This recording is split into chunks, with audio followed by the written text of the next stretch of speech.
You may be familiar with cattle called Texas Longhorns from Western movies or maybe even the rodeo. But a growing herd in Chittenden County is turning heads here. Judy Simpson has the story.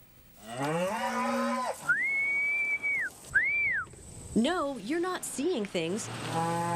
These are Texas Longhorns right here in Milton, Vermont.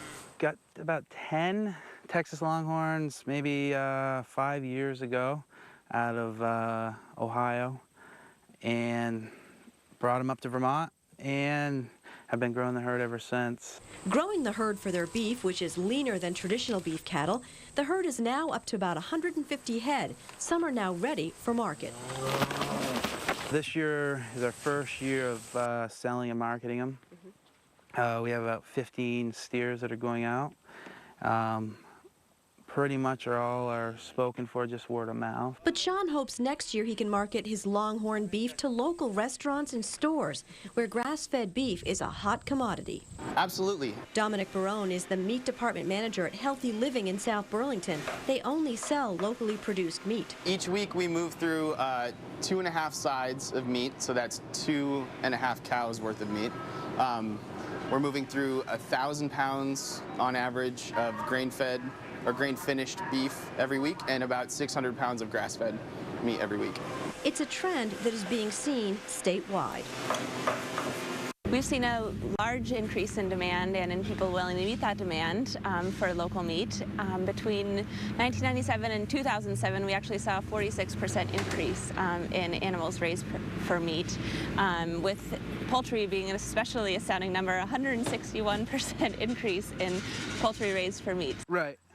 Sean was raised on a dairy farm in St. Albans, but several years ago the family sold the herd. He's renting this land, about 150 acres, from another family dairy in Milton that went out of business when the barn burned down about 10 years ago.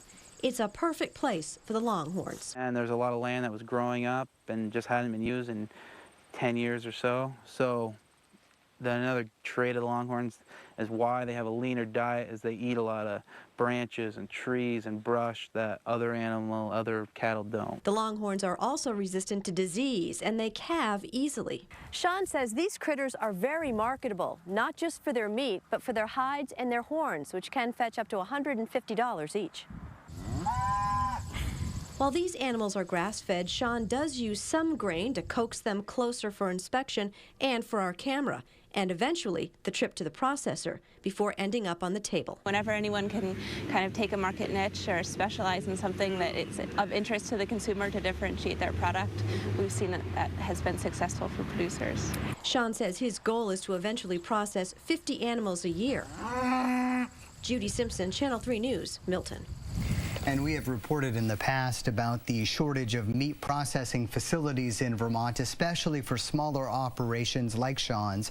The Agriculture Agency has put together a task force to focus on boosting meat processing throughout the state of Vermont.